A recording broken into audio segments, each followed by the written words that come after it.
অবশেষে দারুণ সুখবর পেয়ে গেলেন শিক্ষকেরা। আপনারা দেখতে পাচ্ছেন যে এখানে ডেইলি ক্যাম্পাসে প্রকাশিত সংবাদে এখানে বলা হচ্ছে যে ধৈর্য ধরুন, অচিরেই সব ভোগান্তির শেষ হবে, মাউসিটিজির ঘোষণা। তো চলুন মূল আলোচনায়। তবে তার আগে অনুরোধ থাকবে আমাদের এই চ্যানেলে যারা নতুন আছেন চ্যানেলটি সাবস্ক্রাইব করে আমাদের সাথে থাকুন এবং পাশে থাকা বেল আইকনটি অন করে রাখুন। যখনই কোনো গুরুত্বপূর্ণ শিক্ষা সংক্রান্ত তথ্য এসে পৌঁছে যাতে আপনাদের হাতে সাথে সাথে পৌঁছে যেতে পারে, সেক্ষেত্রে আপনারা বেল আইকনটি অন করে রাখুন। তো চলুন মূল আলোচনা।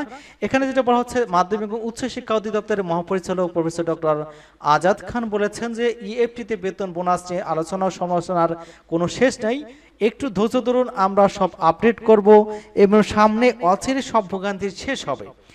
দিবাগত রাত্রে সামাজিক যোগাযোগ মাধ্যমে ফেসবুকে এক স্ট্যাটাসের মাধ্যমে এসব কথা বলেছেন, অর্থাৎ শুক্রবার দিবাগত রাত্রে। এখানে বলেছেন যে ডিসেম্বর 24, জানুয়ারি 25 এবং ফেব্রুয়ারির 25 কোনো মাসের এমপিএর ইএফটি বন্ধ ছিল না।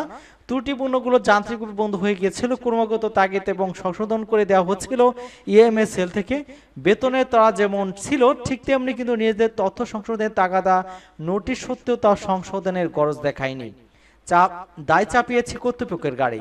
শেষ তো অনেক শ্রমে যে অবস্থায় যাবতীয় কাজটি আপডেট করা হয়েছে এবং ঈদুল ফিতরের উৎসব ভাতা সহ অর্থ ছাড় করা হয়েছে তার ধারাবাহিকতা যেটা ছিল। এখানে বলা হচ্ছে যে 2024 সালের ডিসেম্বরে মোট এমপিভুক্ত জনবল ছিল 3,98,068 জন।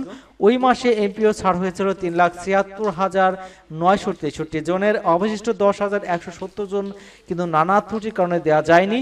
এবং 2025 সালে জানুয়ারিতে মোট এমপিভুক্ত জনবল ছিল 3,98,132।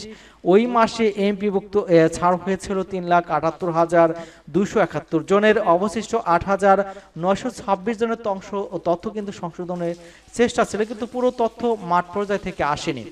চলতি বছরের ফেব্রুয়ারিতে মোট এমপিভুক্ত জনবল ছিল 3,96,665 এবং ওই মাসে এমপিও ছাড় হয়েছে 3,77,350 জনের। অবশিষ্ট 8,380 জনের তথ্য কিন্তু সংশোধনের চেষ্টা ছিল, কিন্তু পুরো তথ্য কিন্তু মাঠ পর্যায় থেকে আসেনি।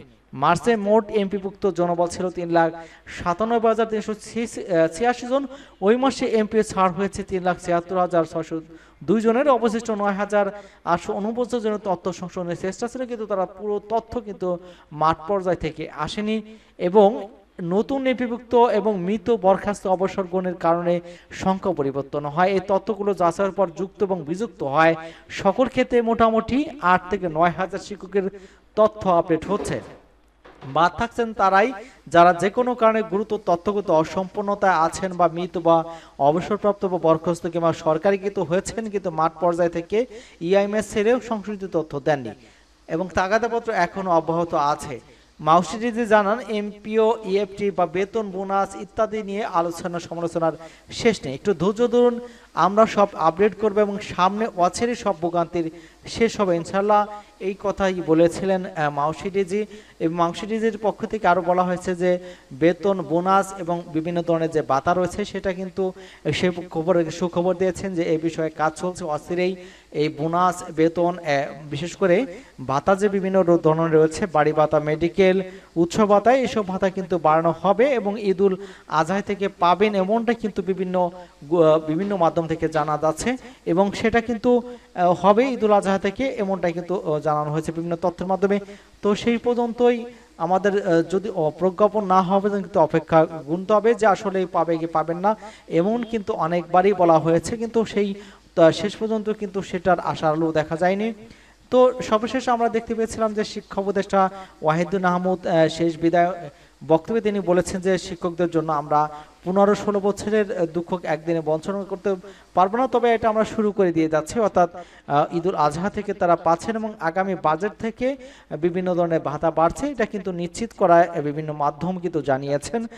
তো আজকে ছিল এই পর্যন্তই। সকলকে ধন্যবাদ জানাচ্ছি এবং আমাদের চ্যানেলকে যারা এখনও সাবস্ক্রাইব করেননি চ্যানেলটি সাবস্ক্রাইব করে আমাদের সাথেই থাকুন। ধন্যবাদ সকলকেই।